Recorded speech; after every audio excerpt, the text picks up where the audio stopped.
Yung 10,000, it should be divided by 2. Naintindihan? Kasi naging team yun eh. Masakit yan kung 13 kayo. Buti na lang, 2 lang, tsaka 4.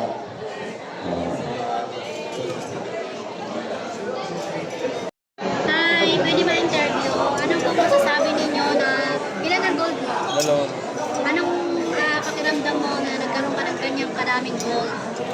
Masaya naman pa din, thankful na binigyan ako ng blessing ni Lord. Makuha tong full gold medal. So may masasabi? Swimming. May mensahe po ba kayo kay Mayor Isko Moreno?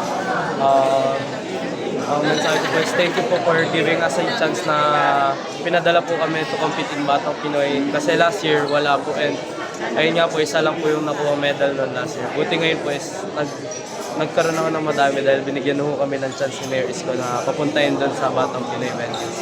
And kay Director Dale, ibang minista, may mensahe din po kayo? Thank you po, Tita Dale. Ay, thank you. Congrats! Anong pakiramdam mo na nagkaroon ka ng kanyang gold? Masaya po. And Grateful po.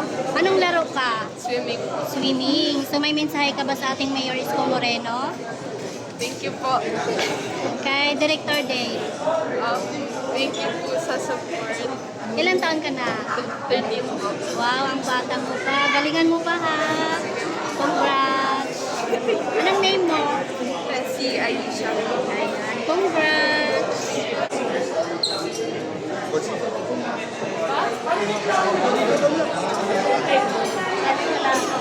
Marami-raming Paris yan.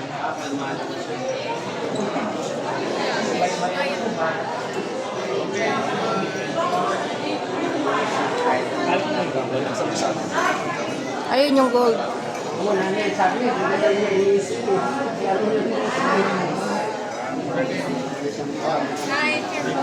Ayun na, lapitan na natin.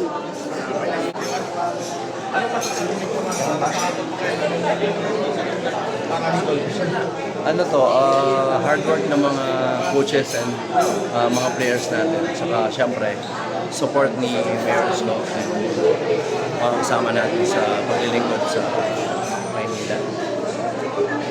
Kumpara dati, 2024 we have 1 goal, yung weightlifting.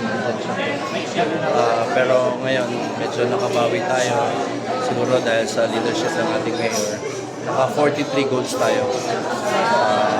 From rank number 84, naging rank number 5.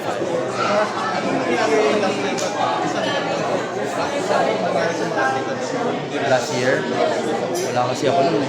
Hindi ko alam. Doctor, ano lang, tanong lang kasi yung, di ba yung Manila City natin meron medyo gipit sa financial pero nagawa niyo pa rin maraming medal na kuha na. Ano yung masasabi niyo? Siyempre, maraming salamat sa mga kasama kong coaches. Dahil sa kanila, volunteer lahat yan. Yung mga coaches natin, they volunteer to represent and kasama yung mga teta. Yung mga teta natin, ganun din. Hindi naman dahil sa kanila, siyempre, hindi ito magiging posible talaga. Sir Dale, ano po bang kwento ng Batang Pinoy? Ang Batang Pinoy, started parang 1990s. Tapos, it's a local government meet. Puro mga local government like Baguio, Quezon City, puro malalaking city, tapos yung iba like yung Santa Rosa, Laguna, yun yung mga Davao.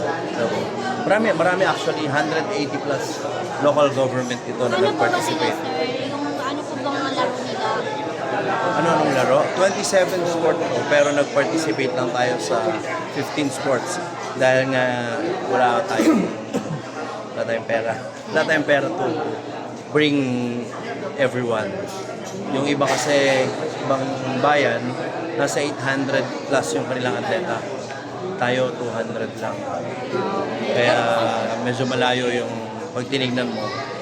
Pero kahit pa paano, nag-perform tayo ng maganda. Derek, ano po yung technique nyo or strategy from 84 na ano dati, tas number 5 na po? Sabi ni Yorme, minahal lang namin yung mga bata at saka yung mga coaches. So, they perform. Short yung ating preparation, pero yun nga, may paano na kapag boost ng moral yung mga atleta natin, umangat yung moral nila. Kasama kong coaches na dito. Direk, ilang medal po na uwi natin? 100 plus 100 plus, pero 43 yung goals. From 1 to 4, 43. From 1 goal to 43 Next year, goals. di ba, sir? Bali, sabi niya, 4,200% yung increase natin from last year. Direk, ang pang-ilang ranking na tayo ngayon? Number 5. Number 5. From 84. number 5, ano yun ang tinanong? Lumaki yung paghakbang. Thank you po.